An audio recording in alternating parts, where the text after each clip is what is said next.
Hi, my name's Ryan. I've been a supporter of Paul's for many years now.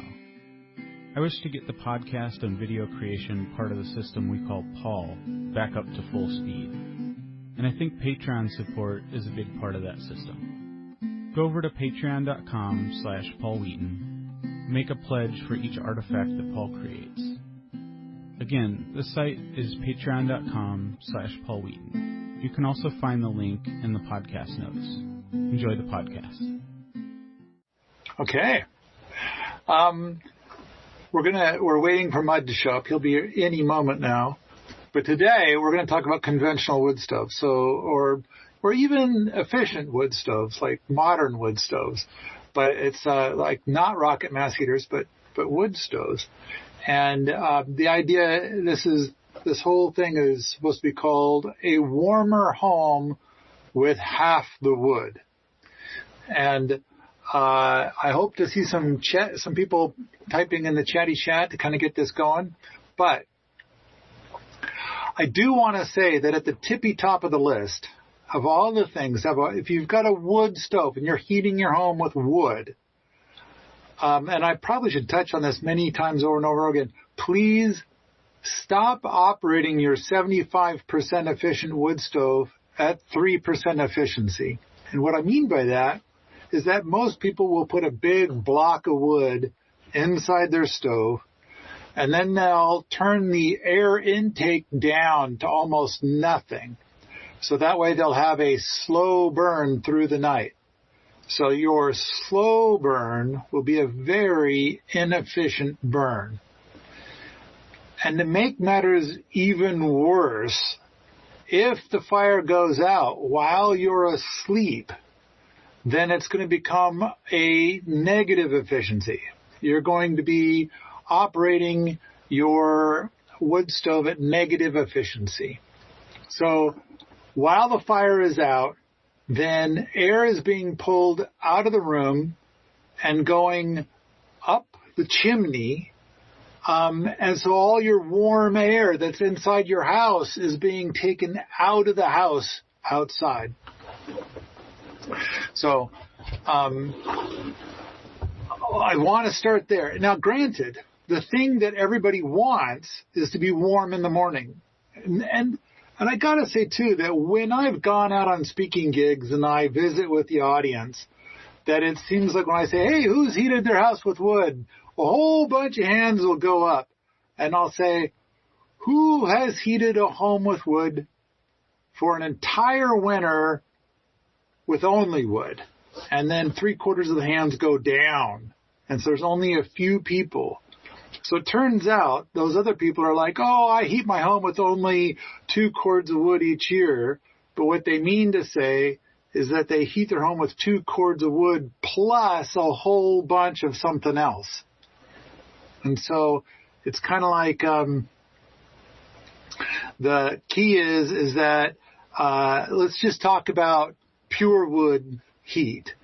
And if you're heating with something else, you probably don't have to worry about this because you're going to be running the other kind of heat all night, so it doesn't matter. But for those of you that heat exclusively with wood, then when you try to have a fire while you're sleeping, I just don't think that's a good idea in general because if nothing else, what if you have a chimney fire?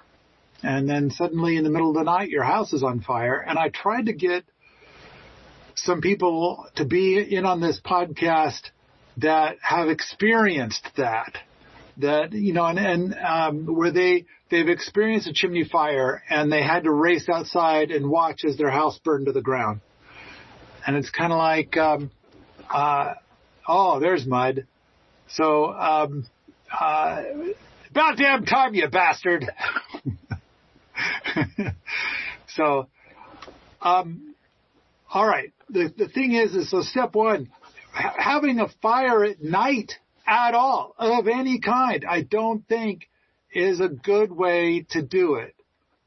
It's like that should always be a giant red flag. So Julia is asking, so ways to be more efficient with the stove you already have. Yes, that's what we're going to talk about today. So for people who have a wood stove, whether it's a modern wood stove or a conventional wood stove. Let's talk about how to get a lot more use, how to have a warmer home with half the wood. So, let's suppose that the temperature inside your house is currently 75 and you're going to go to bed. I wish to advocate that you close the air intake on your wood stove and simply go to bed. My guess is that you will wake up warmer than if you tried to have a fire going all night. And, maybe a little trial and error will help out. But when you try to do a fire all night, not only are you doing a very inefficient burn, but the air intake is left open. So whatever heat you had in the house is getting sucked out through that air intake.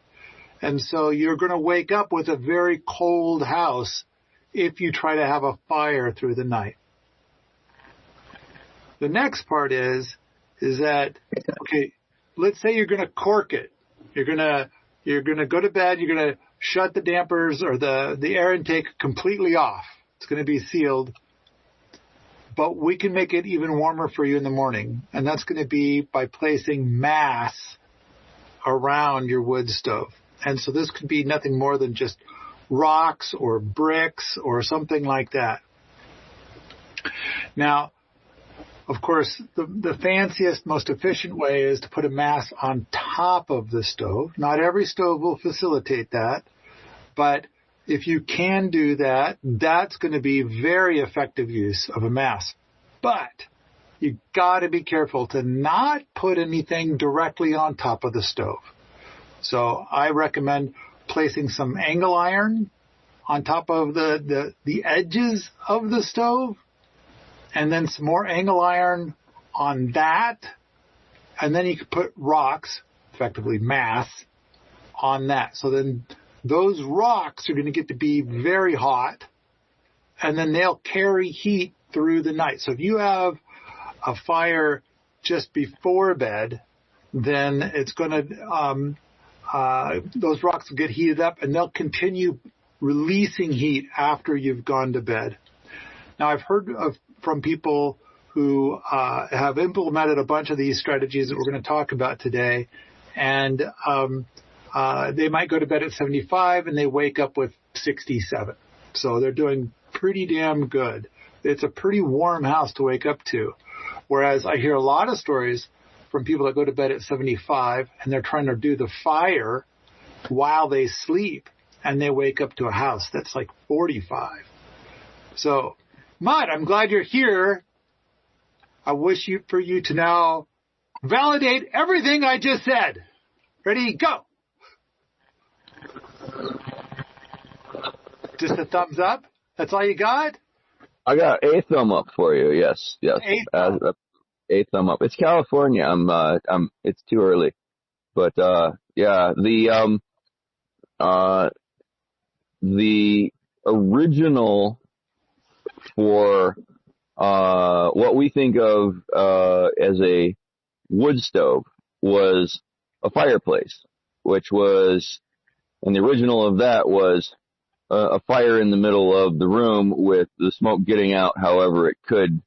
And all of that was really inefficient, but it didn't matter so much in the southern parts of Europe where you're not going to freeze to death too quickly. But the original of a mass heater was from places like Scandinavia, Finland, Russia, where if you go to bed and you could wake up absolutely frozen, completely frozen to death, because it would get so cold at night, and they didn't have enough wood to keep a fire going all night, and they didn't have enough would even stay comfortable. So they'd build an enormous heater and have a bed on top of that, and cover that with blankets and whatnot, and everybody climb in there and stay warm. And even when the unlucky person who had to get out of bed and fire that thing in the morning would usually find that the bucket of water next to it was frozen. But that mass stayed warm, and the people sleeping on top of that mass stayed warm with relatively little fuel. And there were two components to that. One being that storage of heat, then being insulated and concentrated in one place. They weren't trying to keep the whole house warm. They were trying to keep the people warm and concentrate all that effort in one place where it made the most sense, the most use. But also that mass would take a long time to heat up in the first place, and the people feeding the fire would not be comfortable until that mass was fully charged. So they would keep feeding it. So all through the day, people be coming by and dropping something, throwing something in that fire, and charging up the mass battery. One of the things we've run into in tiny houses that will also happen in your typical ranch house is that the heater, if it's oversized, we fire it up for a little while and we get super hot and we stop feeding it. So we stop warming the mass of the room a long time before there's enough heat stored in it to keep us warm through the night.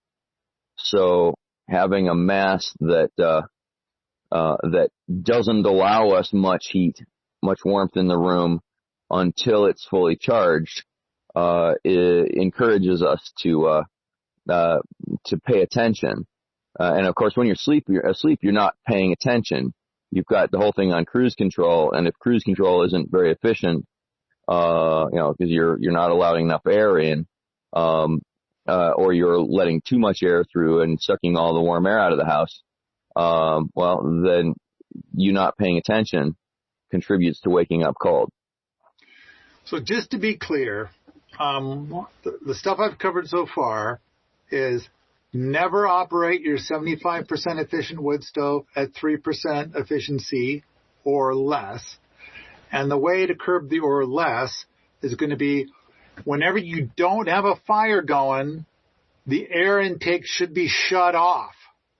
So you have to, when you get down to the end of the fire and the fire is out, you've got to shut down the air intake, because the air intake is going to make it so that if it's left open, then it's continuing to suck, because this is how people heat their homes today, and they heat their people today, is with convective heat. So they've heated up this big air mass in their house, and then they move all of that air mass outside, and now they're cold again. And it's kind of like, okay, so you got to cork it. You got to shut off the air intake when you don't have an active fire. And this is true even if you have the most current code requires an outside air intake for the heat for the combustion air of your wood stove, and so if you've got that, most of those don't have a gate on them to shut them, which I think is a little silly, because yes, it's not sucking air out of your house and sucking cold air into your house, but it is. But you've got a heat exchanger. That wood stove is a heat exchanger, and if you're sucking cold air through it all through the night, it's sucking heat out of the house, whether the air is coming into the house before it goes out of the house, or whether the air is just going through the combustion system. Being able to shut that down drastically reduces the amount of exposure to cold that you're going to get in the house overnight after the fuel is burned. And we shouldn't be burning fuel at low efficiencies, damping down the fire and for any reason. So Tim Norton asks, any creative ways to remember to close the air intake? So I wanna say that, yeah, here's a creative way, and that is that if you suck at remembering to close the air intake, then how about this? Just run a super hot fire really fast and sit there until the fire's done, and then shut it down. I mean, granted, every time I've ever run a conventional wood stove, I would get the fire going, go into the next room and do other things, and then come back around and restoke the fire, et cetera, et cetera, et cetera. And I'm kind of thinking, like, it's true, the way that is the design of the stove kind of has this assumption that you're going to be turning the air intake off when the fire's out. You just happen to have fantastic human discipline. And it's like, if you maybe set a timer, like, okay, this probably ought to be done in 45 minutes. And so set a timer on your phone, which you have with you. And in 45 minutes, you're going to go back and shut it all down. So, but the other thing is, the only fire you should ever run is a super crazy hot fire that's roaring, and that's it. Nothing less than that. My buddy Yanto handles this by designing his heaters so that if it starts to go out, it has insufficient draw to clear all the smoke into the chimney, so it starts smoking back into the room as it starts getting too cold to burn efficiently because you're not feeding it, and that's terrifying. So you can't fall asleep if you're terrified that you're gonna fill the room with smoke, and so people don't try to keep a fire going while they're going to sleep in his buildings, because as soon as you start to gnaw it off and stop feeding it, it starts smoking back into the room. And I highly don't recommend that way of doing it. It's absolutely effective and a bad idea. Brilliant bad idea. I have almost zero of that thing called discipline. So, I like to put a piece, on the, on that, gate that shuts the air intake, that is removable. And if the gate is open, then let's say there's a brick, that comes out. I put that brick on my pillow, because I'm going to forget to close that damper, and then I'm suddenly going to remember as I lay my head down to rest, in a brutal fashion. And either I will get to a point where I remember before I lay down because I don't want to smack my head again, or I will smack my head again and get up and go and shut it. Either way, that requires no discipline from me, and is more likely to therefore work. So I want to quickly address the thing that you brought up, the external air intake. I feel like I can fill 2 hours bitching about external air intake. Yep. And I think it's a really bad idea. I think that you really need to have the air intake for your wood stove, whatever kind of wood stove you're operating, be from the space where you are breathing all your halitosis, farting your farts, and general BO and other fouling of the general air, including the thing that each human being has this nasty habit of converting oxygen into carbon dioxide. I like the idea that there is some kind of contraption which will take that foul air outside and away, and it gets replaced with clean, fresh air. And so it's like if your technique does not clear the air, you're doing it wrong. So, but again, I've got like 2 hours to talk about down that road. That's a whole story for a different day, I think. I also think I got a video on YouTube that covers it pretty well. So the short version of my take on that is that enough newer houses are sealed well enough that you can have a wood stove actually snuff out the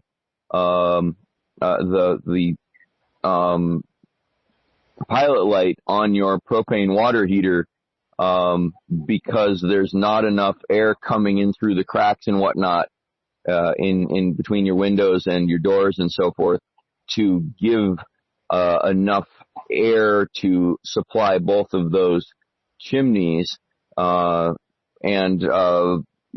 probably most of us don't live in a house that well sealed. But if you do live in a house that well sealed, it's really important to have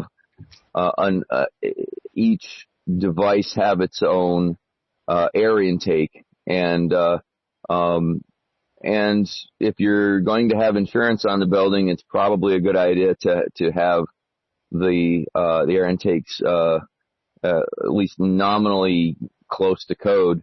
But if you live in an old farmhouse, adding extra breeze to the room, and then not having a way that the air gets out, is it just ends you up sitting in your own smell, and there's something to be said for that, for going away from that.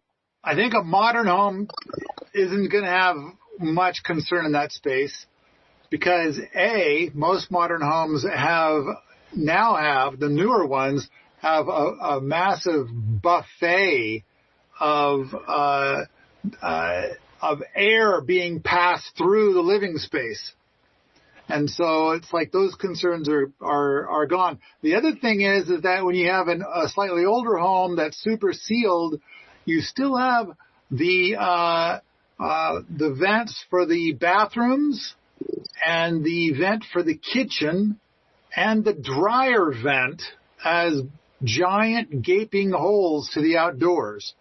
So generally, if you're going to run a wood stove, a conventional wood stove in your home, and the air intake comes from the living space, I think in general you're going to be okay. It's pretty rare to have things get to be so tight that there's going to be any kind of problem with pilot lights or anything like that.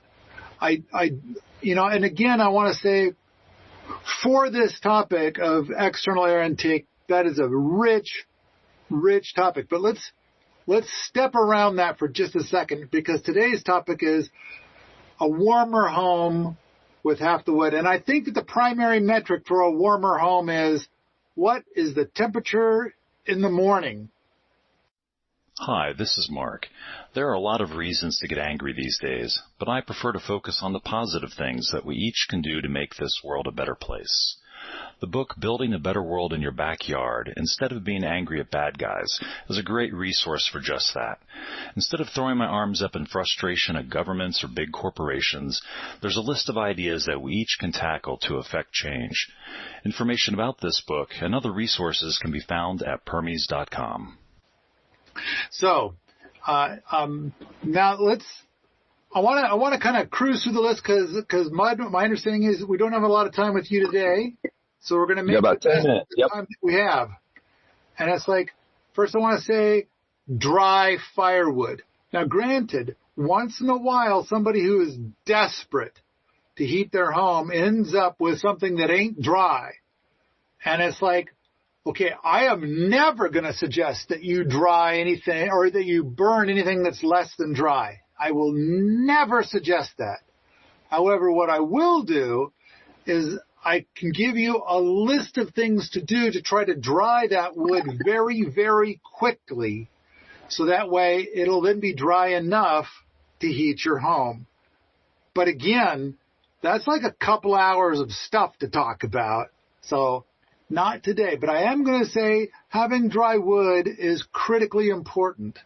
I saw somebody once say something like, you can burn green wood in a conventional wood stove, but you can't burn green wood in a rocket mass heater. And I was like, what kind of fucking idiot are you? And it's like, I don't know of anybody, nobody should try to burn green wood in either, ever. That is a recipe for a chimney fire. And on top of that, even if you try it, it doesn't heat your home. It's just a mess. It's terrible. So a large portion of the heat capacity of the wood goes into transforming the water in that wood into steam, which then you send out the chimney. It's in addition to it being a horribly inefficient combustion process, it's horribly efficient in transfer process from transferring that heat from the exhaust into your building. And it causes chimney fires. So the point of becoming desperate enough to burn green wood, we should throw all sorts of barriers in front of ourselves to not get to the point of being desperate enough to burn green wood or wet wood. If you're ordering wood from somebody, developing a relationship with them so that you know that you can trust that they're selling you seasoned wood when they say they're selling you seasoned wood is an important part of your relationships. I would absolutely spring for one of those little $20 Harbor Freight humidity testers for wood to just spot check.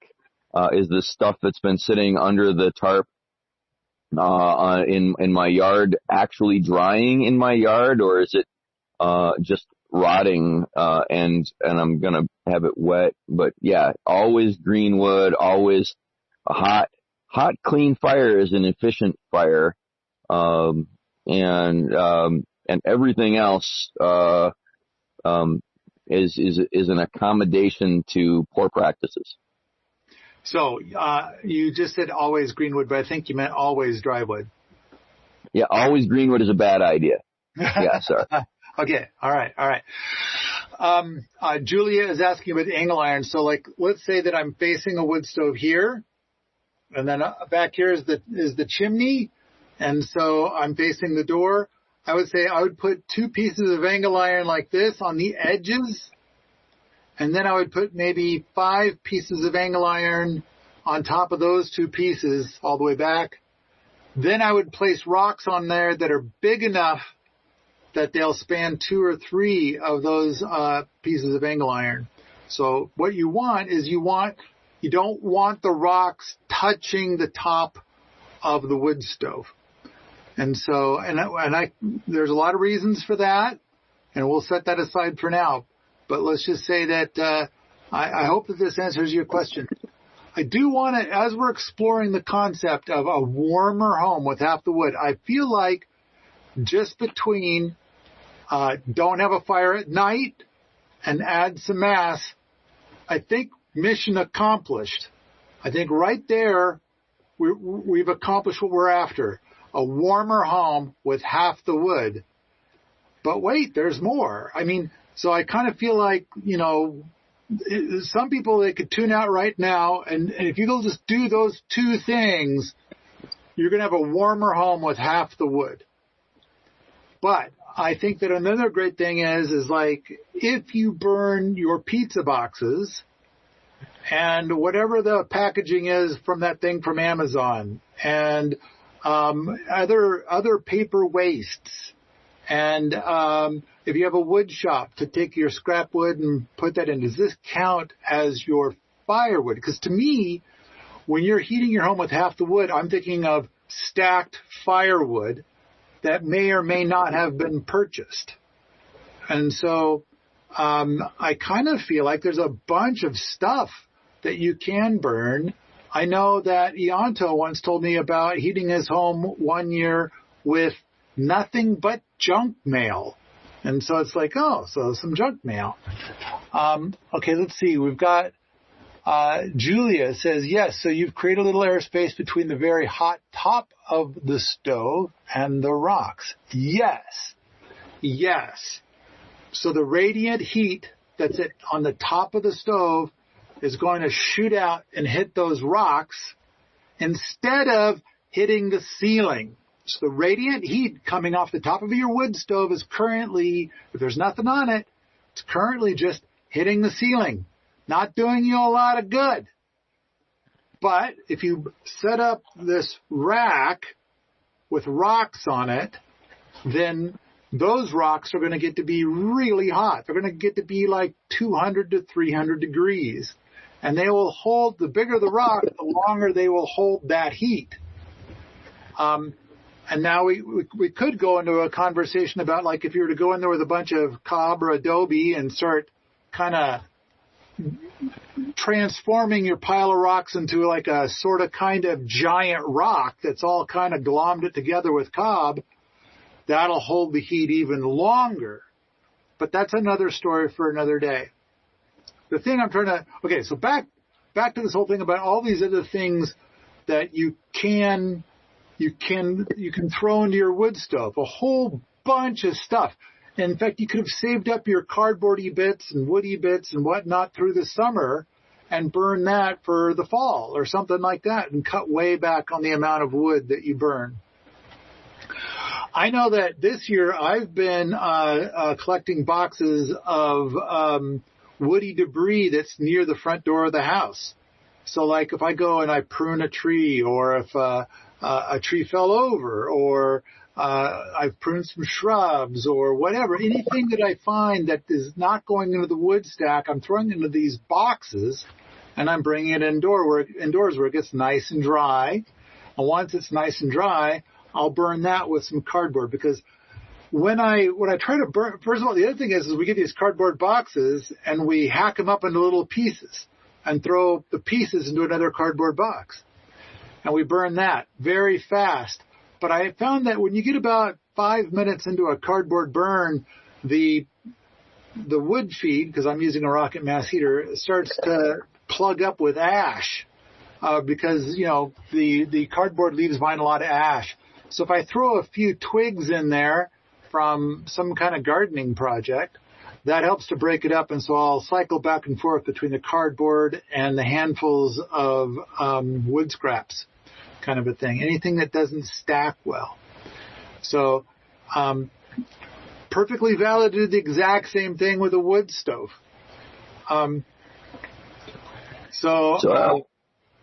For bonus fuels, Mud, I saw you wrote down nutshells. You get a lot of nutshells? That's the same as that those little bits of stuff that you're picking up out of your yard. Anything that's got some mass to it, that's a dry carbon, and those nutshells are actually pretty dense. Throw some of that in there, but not too much, because it's a little too easy to be putting out too much carbon and not enough air to burn it completely. So you start burning a little dirty. I know it's hard to feel bad about burning dirty if it's free fuel, but that's still it's still making your neighbors sick downstream of you. One thing I wanted to mention, I got a run. We're building a straw bale house in Fresno, that uses a lot less fuel because it's got good insulation in the walls. I did want to mention, that, maybe you're a renter, or maybe, you're just not in a position to be, retrofitting your house for better insulation or doing much, that's not reversible, but, even taping the doors shut, for rooms that you mainly use for storage, or where you're sleeping cooler, you don't need to be staying at 70 degrees. There's a lot that we can do to use less fuel, just in being aware of where cold air gets into and warm air gets out of the house, and doing something about it.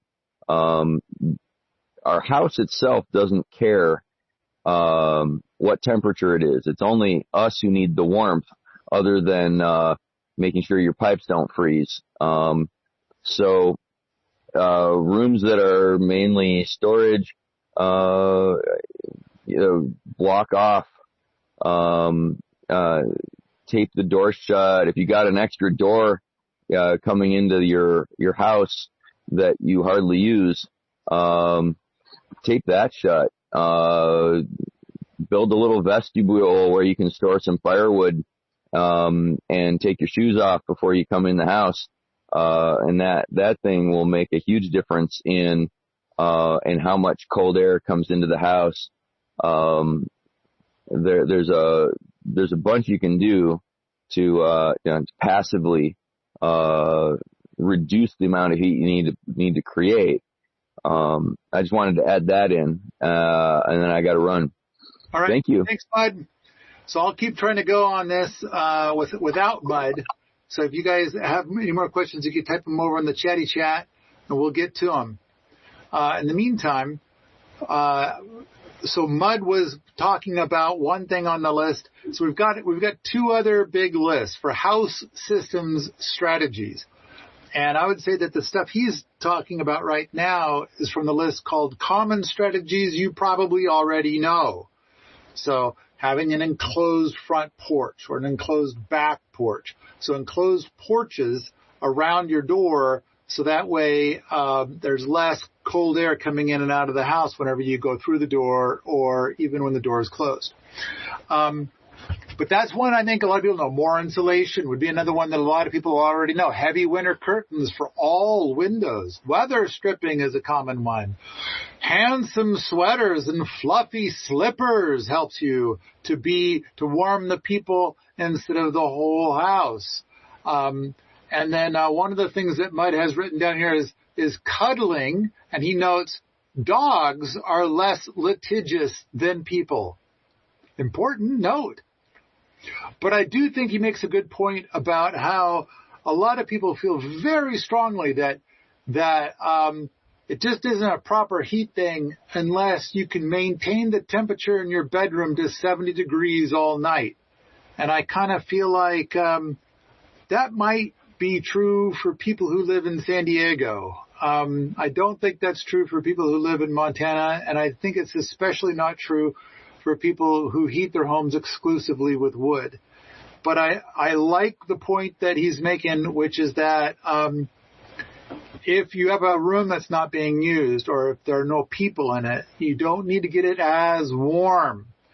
And then for bedrooms and the like, I know that in my house, the temperature in the bedrooms is about 2 degrees cooler than the central room that has the heat in it.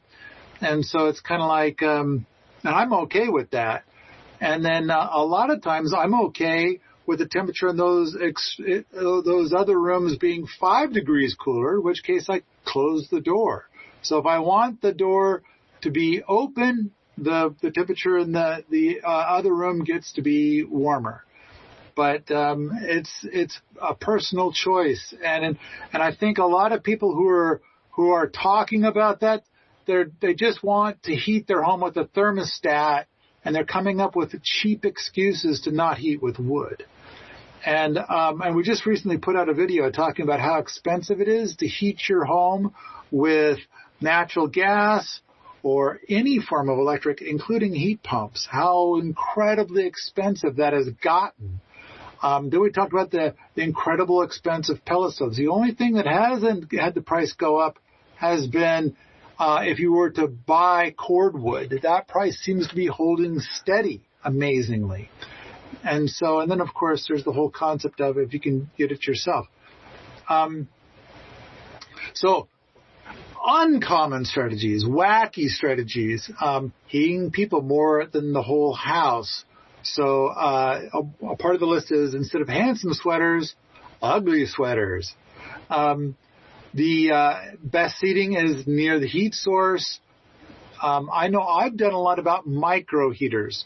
And I know I've talked about it in my Better World book. I've got an article about it. We sometimes call it a heat bubble. But the idea is to have 70 to 80 watts of micro heaters to heat a person instead of using something in the 3,000 watt range.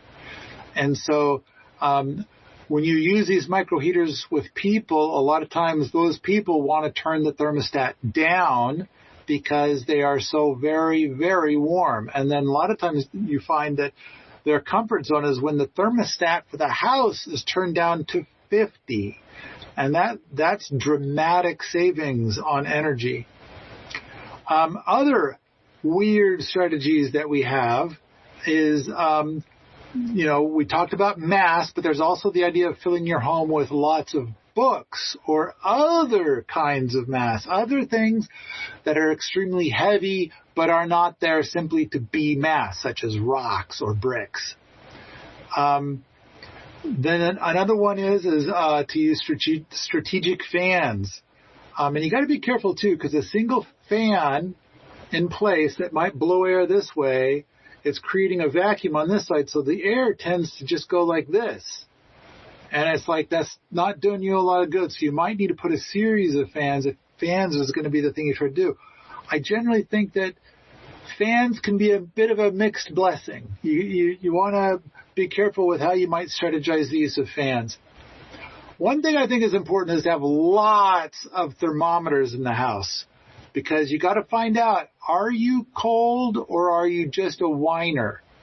Another one that's a good heating the people thing is hot water bottles. It's amazing how a single hot water bottle that you put inside your bib overalls will warm you up dramatically in a minute, 2 minutes.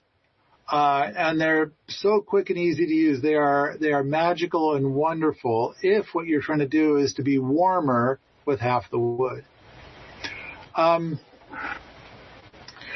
A couple of weird things that we've been experimenting with here at my place the last few years is inside of our bathrooms, we're trying to use small dehumidifiers instead of using the bathroom fan. So if somebody takes a shower, you don't want that humid air to stay in there and hit cold walls and turn into mold issues. You want it out of there. So these little dehumidifiers are doing a really great job of pulling the moisture out of the air without us taking all of our convective heat outside.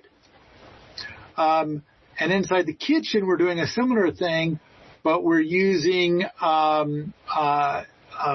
air filters instead of using the kitchen fan. And then, of course, with the clothes dryer, we don't run the clothes dryer. We use a buffet of different kinds of clothes drying racks. A lot of them are on pulleys, so we can pull them up, and then all the clothes are up next to the ceiling. Let's see.